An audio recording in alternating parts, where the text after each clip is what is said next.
ನಮಸ್ಕಾರ ಎಲ್ರಿಗೂ, welcome back to my channel. ನಾನಿವತ್ತು ನಿಮಗೆ ತುಂಬಾ ಕ್ವಿಕ್ ಆ್ಯಂಡ್ ಟೇಸ್ಟಿಯಾಗಿ ಟೊಮೊಟೊ ಮಸಾಲ ರೈಸ್ ರೆಸಿಪಿನ ಹೇಗೆ ಮಾಡ್ಕೊಳ್ಳೋದು ಅಂತ ವಿಡಿಯೋನ ಶೇರ್ ಮಾಡ್ಕೊಳ್ತಾ ಇದ್ದೀನಿ. ಲಂಚ್ ಬಾಕ್ಸ್ಗೆ ಅಥವಾ ಬ್ರೇಕ್ಫಾಸ್ಟ್ಗೆ ಬೆಸ್ಟ್ ರೆಸಿಪಿ ಅಂತಲೇ ಹೇಳ್ಬೋದು. ಮಾಡೋದು ಕೂಡ ತುಂಬಾ ಈಸಿ. ಈ ರೆಸಿಪಿನ ಮಾಡ್ಕೊಳ್ಳೋದಕ್ಕೆ ಮೊದಲಿಗೆ ಸ್ಟವ್ ಆನ್ ಮಾಡಿಕೊಂಡು ಒಂದು ಬಾಣಲಿನ ಇಟ್ಕೊಂಡು 2 ಟೇಬಲ್ ಸ್ಪೂನಷ್ಟು ಎಣ್ಣೆನ ಸೇರಿಸ್ಕೊಂಡಿದ್ದೀನಿ. ಎಣ್ಣೆ ಬಿಸಿಯಾಗಿದ್ದಾದಮೇಲೆ ಸ್ವಲ್ಪ ಸಾಸಿವೆ, ಹಾಗೆ 1 ಟೇಬಲ್ ಸ್ಪೂನಷ್ಟು ಕಡಲೆಬೇಳೆ, ಹಾಗೆ ಒಂದು ಅರ್ಧ ಟೇಬಲ್ ಸ್ಪೂನಷ್ಟು ಉದ್ದಿನಬೇಳೆನ ಸೇರಿಸ್ಕೊಂಡಿದ್ದೀನಿ.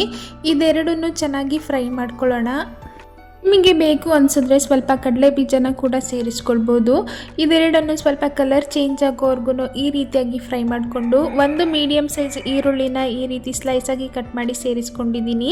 ಹಾಗೆ ಸ್ವಲ್ಪ ಕರಿಬೇವಿನ ಸೊಪ್ಪು, ಹಾಗೆ 2 ಒಣ ಮೆಣಸಿನ್ಕಾಯಿನ ಸೇರಿಸ್ಕೊಂಡಿದ್ದೀನಿ. ಒಣ ಮೆಣಸಿನ್ಕಾಯಿ ಆಪ್ಷನಲ್, ಬೇಡ ಅಂದರೆ ಸ್ಕಿಪ್ ಮಾಡ್ಬೋದು. ಈ ಈರುಳ್ಳಿ ಸ್ವಲ್ಪ ಲೈಟಾಗಿ ಸಾಫ್ಟ್ ಆಗೋವರೆಗೂ ಚೆನ್ನಾಗಿ ಫ್ರೈ ಮಾಡ್ಕೊಳ್ಳೋಣ.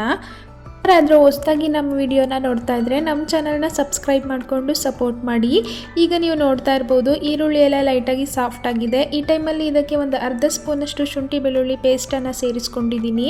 ಈ ಶುಂಠಿ ಬೆಳ್ಳುಳ್ಳಿ ಪೇಸ್ಟ್ ಹಸಿ ಸ್ಮೆಲ್ ಹೋಗೋವರೆಗೂ ಒಂದು ಸ್ವಲ್ಪ ಚೆನ್ನಾಗಿ ಫ್ರೈ ಮಾಡ್ಕೊಳ್ಳೋಣ.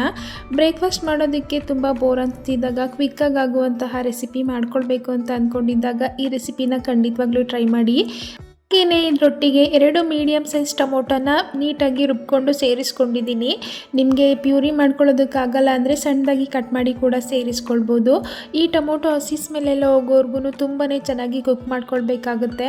ಹಾಗೆ ಇದರೊಟ್ಟಿಗೆ ಒಂದು ಚಿಟಿಕೆಯಷ್ಟು ಅರಿಶಿಣ ಪುಡಿ, ಹಾಗೆ ಒಂದು ಅರ್ಧ ಸ್ಪೂನಷ್ಟು ಗರಂ ಮಸಾಲ, ಹಾಗೆ ಖಾರಕ್ಕೆ ತಕ್ಕಂಗೆ ಅಚ್ಕಾರದ ಪುಡಿನ ಕೂಡ ಸೇರಿಸ್ಕೊಂಡು ಚೆನ್ನಾಗಿ ಮಿಕ್ಸ್ ಮಾಡಿಕೊಂಡು ಇದರಲ್ಲಿರುವಂತಹ ವಾಟರ್ ಅಂಶ ಕಂಪ್ಲೀಟಾಗಿ ಡ್ರೈ ಆಗಿ ಆಯಿಲ್ ರಿಲೀಸ್ ಆಗೋವರೆಗೂ ಕುಕ್ ಮಾಡ್ಕೊಳ್ಬೇಕಾಗುತ್ತೆ. ನೀವು ನೋಡ್ತಾ ಇರ್ಬೋದು ಆಲ್ರೆಡಿ ಆಯಿಲ್ ರಿಲೀಸ್ ಆಗ್ತಾ ಇದೆ. ಈ ಟೈಮಲ್ಲಿ ರುಚಿಗೆ ತಕ್ಕಷ್ಟು ಉಪ್ಪನ್ನು ಕೂಡ ಸೇರಿಸ್ಕೊಂಡು ಇನ್ನೊಂದು ನಿಮಿಷ ಚೆನ್ನಾಗಿ ಕುಕ್ ಮಾಡ್ಕೊಳ್ಬೇಕಾಗುತ್ತೆ. ನೀಟಾಗಿ ಎಲ್ಲ ಕುಕ್ ಮಾಡ್ಕೊಂಡಿದ್ದಾದಮೇಲೆ ಕುಕ್ ಮಾಡಿ ಇಟ್ಕೊಂಡಿರುವಂತಹ ರೈಸನ್ನು ಸೇರಿಸ್ಕೊಂಡು ಚೆನ್ನಾಗಿ ಮಿಕ್ಸ್ ಮಾಡ್ಕೊಳ್ಬೇಕು. ಈ ಮಸಾಲೆನ ಎಷ್ಟು ನೀಟಾಗಿ ಕುಕ್ ಮಾಡ್ಕೊಳ್ತೀವೋ ಈ ರೈಸ್ ಟೇಸ್ಟ್ ಅಷ್ಟೇ ತುಂಬ ಚೆನ್ನಾಗಿ ಬರುತ್ತೆ. ರೈಸ್ ಮಾಡಿ ಜಾಸ್ತಿ ಮಿಕ್ಕಿದಾಗ ಕೂಡ ಈ ರೆಸಿಪಿನ ಟ್ರೈ ಮಾಡ್ಬೋದು. ಕೊನೆಯಲ್ಲಿ ಸಣ್ಣದಾಗಿ ಕಟ್ ಮಾಡ್ಕೊಂಡಿರುವಂತಹ ಕೊತ್ತಂಬರಿ ಸೊಪ್ಪನ್ನು ಸೇರಿಸಿ ಇನ್ನೊಂದು ಸಲ ಚೆನ್ನಾಗಿ ಮಿಕ್ಸ್ ಮಾಡಿಕೊಂಡ್ರೆ ಆಯಿತು.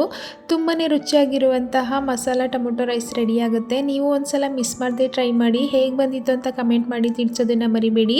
ವಿಡಿಯೋ ಇಷ್ಟ ಆಗಿದರೆ like, share, comment and subscribe ಮಾಡಿಕೊಂಡು ಸಪೋರ್ಟ್ ಮಾಡಿ.